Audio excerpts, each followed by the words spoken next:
Welcome to our channel. Today we're diving into the incredible stories of 10 of the luckiest people who survived the impossible. We're talking about facing nature's fury, staring death in the face and somehow, against all odds, making it out alive. These are the stories that remind us what humans are truly capable of. Get ready to be inspired. From natural disasters to miraculous rescues, these tales will leave you in awe of the human spirit and the unpredictability of life. We'll journey from the depths of the ocean to the highest mountain peaks, exploring moments of sheer terror and unbelievable resilience. We'll witness the strength it takes to overcome unimaginable adversity. So grab your survival kit because we're about to embark on an expedition into the heart of human endurance. These are stories of courage, determination, and a hefty dose of luck. Dare to be amazed. Imagine being strapped into a plane, thousands of feet in the air, when suddenly disaster strikes. Lightning rips through the aircraft, sending it plummeting to the earth. For most, this would be the end. But for 17-year-old Julianne Koepke, it was just the beginning of her fight for survival. Still strapped to her seat, Julianne fell 2 miles through the Amazon rainforest canopy. Miraculously, the dense foliage broke her fall, leaving her battered but alive. Alone, injured, and surrounded by the unknown, she had to dig deep.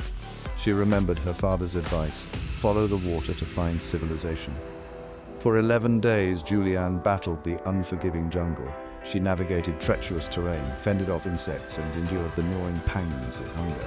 Her wounds festered, and despair threatened to consume her. But the will to live burned within her. She followed streams, battling exhaustion and the constant fear of the unknown creatures lurking in the shadows. She scavenged for food, finding solace in the small victories like discovering a bag of candies amidst the wreckage. The jungle tested her limits, pushing her to the brink of human endurance. Finally, after what felt like an eternity, she stumbled upon a small hut. It was there, weak and delirious, that she was finally rescued. Julianne Koepke's story is a testament to the power of human resilience and the unyielding strength of the human spirit. Aaron Ralston, an experienced canyoneer, embarked on a solo adventure in Blue John Canyon, Utah. He was confident, prepared, but he hadn't accounted for one crucial element: a dislodged boulder. Deep within the canyon, a boulder shifted, trapping his arm against the canyon wall. For 5 agonizing days, Aaron was pinned. He rationed his meager supplies, desperately trying to free himself. He chipped away at the rock, but it was no use. The reality of his situation began to sink in. He was alone, trapped, and facing grim choice. He filmed goodbye messages to his family, documenting his ordeal. He reflected on his life, his choices, and the profound beauty of the world he might soon be leaving. The weight of his predicament bore down on him, a crushing burden of despair and acceptance. With dwindling hope and facing dehydration, Aaron made a harrowing decision. Using a dull multi-tool, he amputated his own arm. The sheer grit and determination required for such an act are almost incomprehensible. It was a testament to his unwavering will to survive. After freeing himself, Aaron rappelled down a 65-foot cliff and hiked several miles before finally encountering other hikers. Aaron Ralston's story is a stark reminder of the power of human will and the lengths we will go to when faced with the ultimate test of survival. Harrison O'Keefe was a cook on a tugboat off the coast of Nigeria when disaster struck. The boat capsized in rough seas, plunging him into the dark, icy depths of the ocean. Trapped in an air pocket, he was the sole survivor amongst the wreckage. In the pitch-black darkness, surrounded by the bodies of his crewmates, Harrison fought against the cold seeped into his bones, and the pressure of the water pressed down on him. He prayed for a miracle, clinging to the hope that somehow would come. For 3 agonizing days, Harrison survived on a single bottle of Coca-Cola. The air pocket shrank, the water rose, and the fear of drowning became a constant companion. He listened to the sounds of the ocean, the creaking of the ship, and the silence that punctuated the darkness. He battled hallucinations, the effects of hypothermia, and the overwhelming despair of his situation. He thought of his family, his friends, and the life he might never see. Time became a blur, a distorted measure of hope and despair. Then, against all odds, divers searching the wreckage heard his faint tapping. They pulled him from the watery tomb, a miracle survival. Harrison O'Keefe's story is a testament to the incredible resilience of the human spirit and the power of hope in the face of certain death. Chapter 4. Vesna Vulovic, the woman who fell from the sky. Vesna Vulovic, a Serbian flight attendant, was on board Jet Flight 367 when a bomb exploded, tearing the plane apart at 33,000 feet. The wreckage plummeted to the earth, scattering debris across the snowy Czech countryside. Miraculously, Vesna survived. She fell, strapped to a section of the fuselage, landing in a heavily forested area. The impact broke numerous bones, leaving her in a coma. But amidst the devastation, a local villager heard her cries and rushed to her aid. It was the first step in her long road to recovery. Vesna suffered severe injuries, including a fractured skull, broken legs, and a damaged spine. She spent months in the hospital fighting for her life. Doctors were amazed by her survival, calling it a medical marvel. It defied all logical explanation. She underwent extensive rehabilitation, learning to walk and regain her strength. The psychological scars ran deep, but her spirit remained unbroken. She became a national hero, a symbol of resilience and survival. Vesna Vulovic's story is a testament to the sheer improbability of survival and the remarkable ability of the human body to endure catastrophic trauma. Her fall from the sky became a symbol of hope and a reminder that even in the darkest of times, miracles can happen. Chapter 5. Roy Sullivan, the Human Lightning Rod. Roy Sullivan, a park ranger in Shenandoah National Park, earned a rather unusual distinction. He was struck by lightning 7 times. This incredible and frankly terrifying series of events earned him the nickname the Human Lightning Rod. His first encounter with lightning occurred in 1942, knocking him unconscious and leaving him with a burn on his leg. Over the next 3 decades, lightning would find him again and again. Each strike left its mark, a testament to the raw power of nature. He was struck while driving, while fishing, and even while walking in his yard. He lost his big toenail, his eyebrows were singed off, and his hair was set on fire multiple times. Each strike brought him closer to death.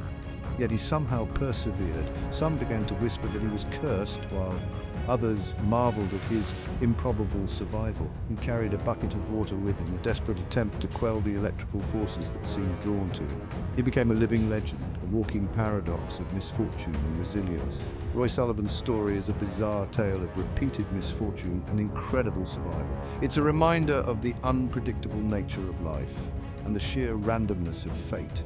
He defied the odds, time and time again, becoming a symbol of human endurance in the face of extraordinary circumstances. Chapter 6. Annette Herfkens' 8 Days in the Vietnamese Jungle. Annette Herfkens was on board Vietnam Airlines Flight 447 when it crashed into a mountainside in the Vietnamese jungle. She was the sole survivor, clinging to life amidst the wreckage. Her fiancé, seated beside her, perished in the crash. Alone and injured, Annette faced a harrowing ordeal. She had a broken jaw, a collapsed lung, and numerous other injuries. The wreckage was strewn across the mountainside, a grim reminder of the tragedy. She had to find a way to survive. For 8 grueling days, Annette battled the elements. She rationed her meager supplies, enduring the relentless rain, the oppressive humidity, and the constant threat of wild animals. She used the fabric from the plane seats to create a makeshift shelter. She listened to the sounds of the jungle, the chirping of insects, the rustling of leaves, and the haunting silence that punctuated the nights. She thought of her fiancé, her family, and the life they had planned together. The memories fueled her will to survive. Finally, after what felt like an eternity, rescuers found her. Weak, dehydrated, and emotionally shattered, she was airlifted to safety. Annette Herfkens' story is a testament to the strength of the human spirit and the power of love in the face of unimaginable loss. Mauro Prosperi, an Italian police officer and marathon runner, was competing in the Marathon des Sables, a grueling 6-day race across the Sahara Desert, when a sandstorm swept him off course. Disoriented and alone, he found himself lost in the vast expanse of the desert. For 9 days, Mauro battled the unforgiving elements. He rationed his dwindling water supply, enduring scorching temperatures, blinding sandstorms, and the constant threat of dehydration. He navigated by the sun and stars, hoping to find his way back to civilization. He ate bats and snakes, desperate to stay alive. He drank his own urine, a last resort in the face of dehydration. He battled hallucinations, the effects of heat stroke, and the overwhelming despair of his situation. He thought of his family, his friends, and the life he might never see again. He found solace in a small desert shrine, a place of refuge where he could rest and gather his strength. He wrote farewell letters to his loved ones, accepting the possibility that he might not survive. He pushed his body and mind to their absolute limits. Finally, after wandering for hundreds of miles, he stumbled upon a nomadic camp. Weak, delirious, and severely emaciated, he was rescued. Mauro Prosperi's story is a testament to the incredible resilience of the human body and the indomitable spirit that can drive us to survive even in the most extreme conditions. Chapter 8, Joe Simpson. Touching the Void. Joe Simpson and Simon Yates were climbing the Sula Grande in the Peruvian Andes when disaster struck. Joe fell and broke his leg, leaving him dangling precariously from a rope high above a crevasse. Simon, believing Joe to be dead, made the agonizing decision to cut the rope. Miraculously, Joe survived the fall into the crevasse. Injured and alone, he faced a seemingly impossible task: to climb out of the crevasse and make his way back to base camp. He had a broken leg, limited supplies, and the unforgiving Andean wilderness to contend with. For 3 days, Joe crawled inch by agonizing inch across the glacier. He battled excruciating pain, dehydration, and the constant threat of hypothermia. He pushed his body to its limits, driven by an unwavering will to survive.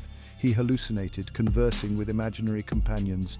He battled despair, questioning his ability to continue. He drew strength from the thought of his family and friends, visualizing their faces and clinging to the hope of seeing them again. Finally, against all odds, he reached base camp. Weak, delirious, and severely injured, he was found by Simon, who had been preparing for his own descent. Joe Simpson's story, documented in his book Touching the Void, is a powerful testament to the indomitable human spirit and the incredible ability to overcome seemingly insurmountable odds. Chapter 9. Tsutomu Yamaguchi, twice bombed, twice survived. Tsutomu Yamaguchi was on a business trip to Hiroshima when the first atomic bomb detonated. He was just 2 miles from the hypercenter, the point directly below the explosion. He suffered severe burns and ruptured eardrums, but he survived. 3 days later, he returned to his hometown of Nagasaki, only to witness the detonation of the second atomic bomb. He was again within 2 miles of the hypocenter. Against all odds, he survived. He became the only officially recognized person to have survived both atomic bombings. He endured unimaginable trauma, witnessing the devastation and suffering caused by the bombs. He carried the physical and emotional scars of the bombings for the rest of his life. He became a living testament to the horrors of nuclear war. He spoke about his experiences, advocating for peace and nuclear disarmament. He shared his story with the world, hoping to prevent such a tragedy from ever happening again. He became a symbol of resilience and a voice for peace. Tsutomu Yamaguchi's story is a chilling reminder of the destructive power of nuclear weapons and the resilience of the human spirit. His survival against all odds is a testament to the strength of the human will and the importance of striving for a world free from nuclear weapons. Chapter 10. Michael Benson. Swimming with Sharks. Michael Benson was spearfishing off the coast of California when a great white shark attacked him. The shark clamped down on his leg, dragging him underwater. In a desperate struggle for survival, Michael fought back, punching the shark in the gills until it finally released him. Despite his severe injuries, Michael managed to swim back to shore, a remarkable feat of strength and determination. He had lost a significant amount of blood and his leg was mangled, but he was alive. He had stared death in the face and emerged victorious. He was rushed to the hospital where he underwent multiple surgeries to repair his leg. He endured months of painful rehabilitation, learning to walk again. He faced the psychological trauma of the attack, the lingering fear of the ocean and the predator that had nearly claimed his life. He refused to let the attack define him. He returned to the ocean, facing his fears and reclaiming his passion for the sea. He became an advocate for shark conservation, recognizing the importance of these creatures in the marine ecosystem. Michael Benson's story is a testament to the incredible resilience of the human spirit and the power of overcoming adversity. He transformed his near-death experience into a story of courage, determination, and a renewed appreciation for life. These stories remind us of the incredible resilience and luck that can define the human experience. From the depths of the ocean to the heights of the mountains, from the heart of the jungle to the vast expanse of the desert, these individuals faced unimaginable challenges and emerged victorious. If you enjoyed these tales of survival, make sure to like, subscribe, and hit the notification bell for more inspiring stories. We'll continue to explore the incredible capacity of the human spirit and the remarkable ability to overcome adversity. Reflect on the unpredictability of life and stay tuned for more amazing content. Remember, even in the darkest of times, there is always hope. Never give up.